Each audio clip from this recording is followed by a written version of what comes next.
मुस्लिम महिलाओं के 3 तलाक के मुद्दे पर इलाहाबाद हाई कोर्ट में 2 अर्जियों पर सुनवाई हो रही थी।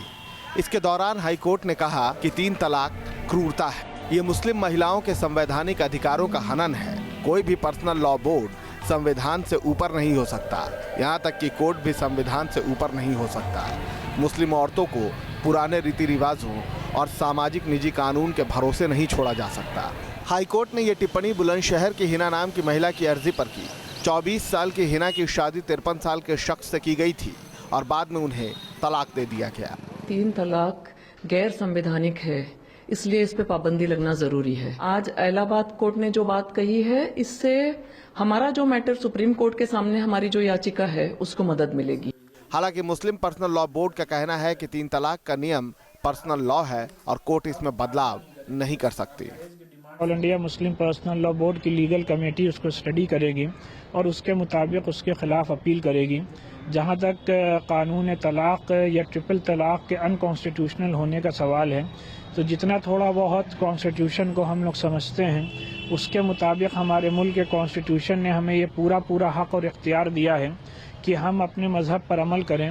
और मज़हब इस्लाम में मुस्लिम पर्सनल लॉ हमारे मज़हब का एक इंटीग्रल हिस्सा है।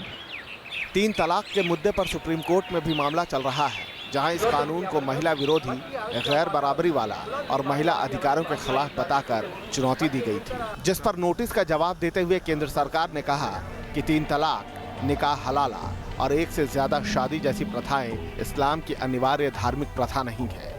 इधर कोर्ट के फैसले को चुनौती देने का ऐलान करने वाला all India Muslim personal law board 3 तलाक के मुद्दे पर कानूनी दखल को जायज नहीं मानता। हमको लगता है कि ऑनरेबल जज जो है वो उनकी नॉलेज इस्लाम के ताल्लुक से बहुत पुअर है, अदरवाइज वो इतना सख्त लफ्ज इस्तेमाल नहीं करते। और जज होने के हैसियत से तो उनके ऊपर और भी जिम्मेदारी आती है। डिवोर्स जो है वो एक ऑनरेबल एग्जिट रूट है इन केस लोग बाग अगर नहीं शादी प्रोलॉन्ग कर सकते हैं। देश भर में 3 तलाक को लेकर बढ़ते विवाद को देखते हुए मुस्लिम पर्सनल लॉ बोर्ड अब अपनी ओर से पहल कर रहा है, जिसमें तलाक जैसे मुद्दे पर एक महिला विंग बनाई जा रही है। तय किया गया है कि all India Muslim women helpline शुरू की जाएगी। अंग्रेजी और उर्दू समेत 8 क्षेत्रीय भाषाओं में टोल फ्री कॉल सेंटर भी काम करेगा।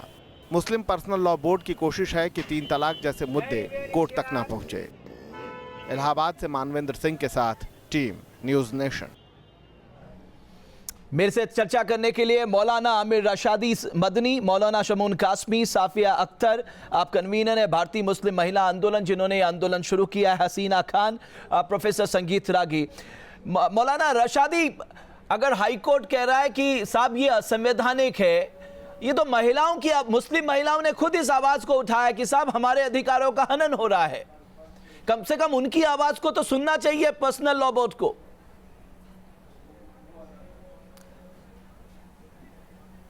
देखिए, आवाज़ कम कर, बहुत साफ तौर पे ये कहना चाहूँगा कि अदालत ने तलाक को एक मसला, प्रॉब्लम समझ के ट्रीट किया है। तलाक कोई मसला नहीं है, कोई प्रॉब्लम नहीं है, प्रॉब्लम्स का हल है। इसलिए मैं बहुत साफ तौर पे कहना चाहूँगा कि अदालत को उसको मसले का हल समझ करके ट्रीट करेंगे तो अदालत की समझ में आएगा। अरे रशादी साहब, ये मसले का हल कैसे है? आप एक महिला को एक झटके में ट्रिपल तलाक कह के अलग कर देते हैं। आपने कभी सोचा कि उसने अपने जीवनचर्या कैसे बिताई होगी, उसके बच्चे का क्या हुआ होगा? भट्ट साहब, ये सबसे बड़ी प्रॉब्लम है साहब, जिसको आप कह रहे हैं ये प्रॉब्लम नहीं है। भट्ट साहब, पूरी बात सुन ले, पूरी बात सुन ले, पूरी बात आप सुन ले। मैं ये कह रहा हूँ कि एक मजलिस में 3 तलाक जो एक झटके से है वो गलत है। इस्लाम में तलाक का अपना तरीका बताया गया है, लेकिन क्या अगर कुछ औरतें, आज अगर मुस्लिम औरतें लिव इन लाइफ शुरू कर दें, इस्लाम में निकाह के बगैर साथ में नहीं रह सकते एक मर्द एक औरत, तो क्या कुछ मुस्लिम औरतें ये करना शुरू कर दें नहीं तो क्या वो जायज हो जाएगा? अब आप किस मुद्दे को किससे जोड़ रहे हैं?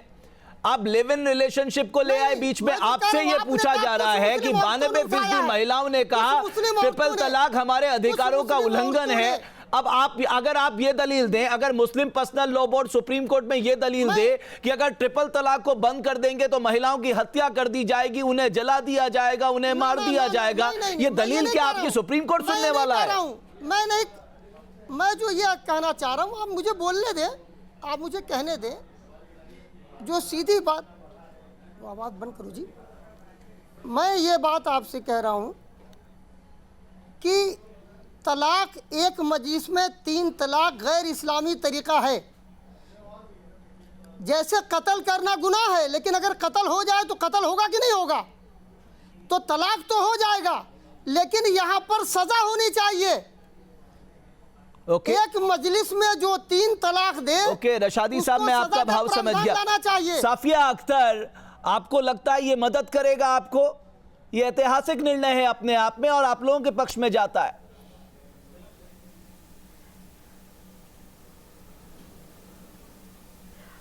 जी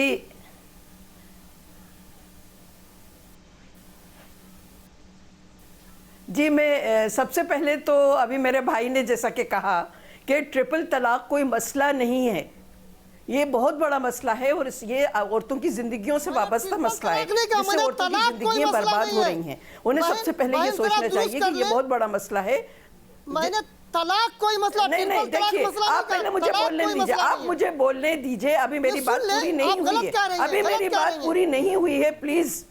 नहीं नहीं, तलाक मसला क्यों नहीं है? मुसलमान औरतें नहीं नहीं, अल्लाह की आधी आबादी, अल्लाह की आधी आबादी तलाक की वजह से सफर कर रही है। अपनी जिंदगी किस तरह से वो गुजार रही है? नहीं देखिए आमिर साहब आप पहले मेरी बात सुनिए, आप पहले मेरी बात सुनिए। मैंने आपकी बात पूरी सुनी थी, अब आप मेरी पूरी बात सुनिए। आप वहां लिव इन रिलेशनशिप बीच में कहां से लेके आ गए? दूसरी बात यह है कि जब आप ये कह रहे हैं कि ये चीज गलत है, अगर एक ही नशिस्त में 3 बार तलाक कहता है तो वो गलत है, तो फिर ये चीज अभी तक राइज क्यों है? आप अब कह रहे हैं कि इसके लिए सजा मुकर्रर की जाए, इससे पहले आप लोगों ने क्यों नहीं सोचा कि इसके लिए सजा मुकर्रर की जाए? बिल्कुल, अब आप ये कह रहे हैं कि इसके लिए सजा मुकर्रर की जाए। जब गलत क्या है इसके लिए मौलाना, मैं आ रहा हूं, मेरे पास समय बहुत कम है इसलिए मैं सबको इतना लंबा समय नहीं दे सकता। मौलाना समून कासमी, मैं सिर्फ ये कह रहा हूं, ये बात, इस बात को हाईकोर्ट ने स्पष्ट कर दिया साहब, ये अनकॉन्स्टिट्यूशनल है, महिलाओं के अधिकारों का उल्लंघन है। इसमें ये सबको मालूम था महिलाओं के अधिकारों का उल्लंघन है। नहीं, बिल्कुल ये वाज़ेह है। मैं भट्ट साहब आपसे बताना चाहता हूं कि अभी मौलाना रशादी साहब और हमारी बहन ने जो बात कही, कोई ज़्यादा बड़ी कन्फ्यूज़न है थोड़ा सा, वो ये है कि तलाक वाकई नहीं देनी चाहिए और एक भी तलाक नहीं होनी चाहिए। और अगर इलाहाबाद हाई कोर्ट ने ये बात कही है तो मैं समझता हूं कि इसे उलामा को समझना चाहिए कि 3 तलाक को रोकना नहीं, तलाक को ही रोकना चाहिए।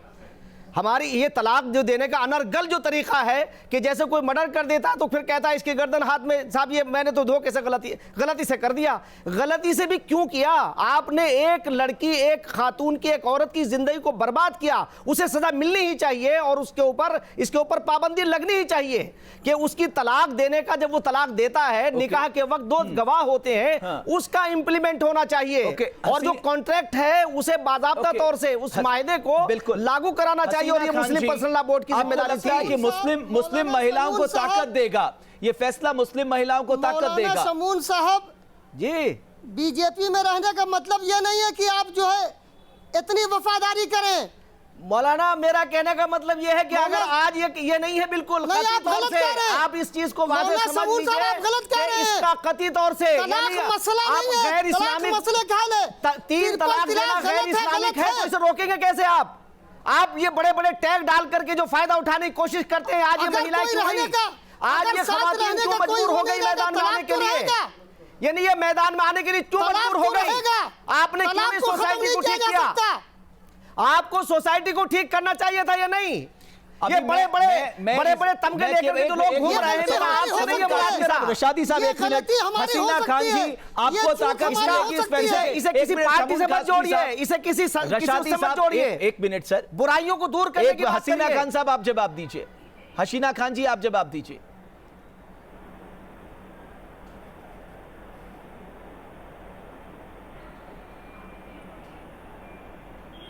आई थिंक उनके पास। प्रोफेसर संगीत रागी, आपको लगता है कि उस समुदाय की महिलाओं ने ये आवाज उठाई, उन महिलाओं की आवाज को कॉन्स्टिट्यूशन के मानदंड में तोला गया और पाया गया जी इनके अधिकारों का हनन है, इसमें कुछ भी गलत क्या है, और इसका जो लोग विरोध कर रहे हैं उनका तर्क क्या है इसके पीछे?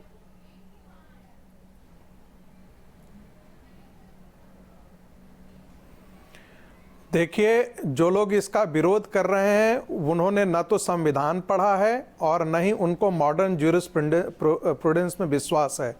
संविधान के अंतर्गत व्यक्तिगत अधिकार हैं और सामाजिक अधिकार भी हैं, जिसको हम कम्युनिटी राइट्स बोल सकते हैं। लेकिन कम्युनिटी राइट्स और इंडिविजुअल राइट्स के बीच में संविधान ने संतुलन बनाया है।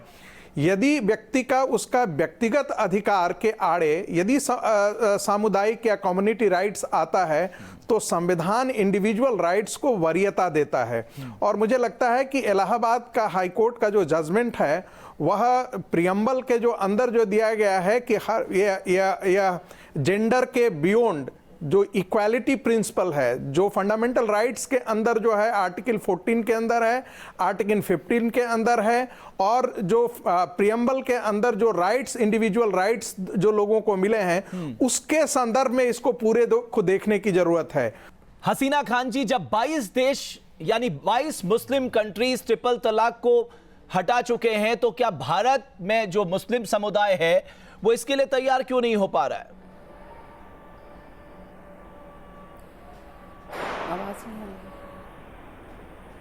आवाज नहीं आ रही है। ओके, साफिया अख्तर जी, 22 देश वो भी मुस्लिम कंट्रीज ट्रिपल तलाक को हटा चुके हैं, बैन कर चुके हैं, हमें क्या दिक्कत है?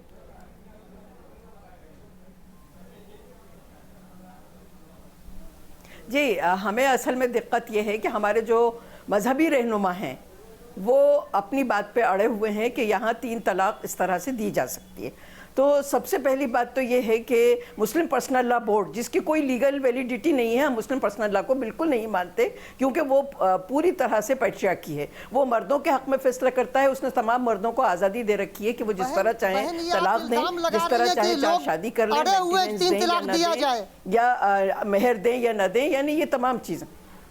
ये आप गलत इल्जाम लगा रहे हैं कि यहाँ के मुस्लिम रहनुमा ऐसा कर रहे हैं। औरतों के हक में, आदमियों के हक में फैसला देने का फैसला कर लिया। जी देखिए, मुसलमान अगर मुस्लिम पर्सनल लॉ बोर्ड मुसलमानों की नुमाइंदगी कर रहा है तो वो खाली इसी बारे में क्यों नुमाइंदगी कर रहा है कि इस तरह की 3 तलाक रशादी साहब जवाब दे दीजिए में क्यों जारी रहे, जबकि आप जैसा कि हमारा इल्जाम लगा रहे हैं कि वो फैसला दिया है, प्रेरित कर रहे हैं, करते हैं, उन्होंने कहा है कि ये प्रेरित कर रहे हैं, असंवैधानिक ये गलत है। तो देखिए, हमारा कुरान अन इस्लामिक भी है, अन इस्लामिक भी है। हमारा कुरान इस तरह की तलाक की इजाजत नहीं दे रहा, तो हम इसको ये कहेंगे कि वो असंवैधानिक तो है ही, अन इस्लामिक भी है। इस्लाम में कहीं इस तरह की तलाक की इजाजत नहीं दी गई है। इतना तो हम कह सकते हैं कि मुस्लिम पर्सनल लॉ बोर्ड को कहना चाहिए कि कुरान के मुताबिक वो अमल करें। ओके, मेरे पास समय समाप्त हो गया, मैं क्षमा चाहूंगा आप सबसे।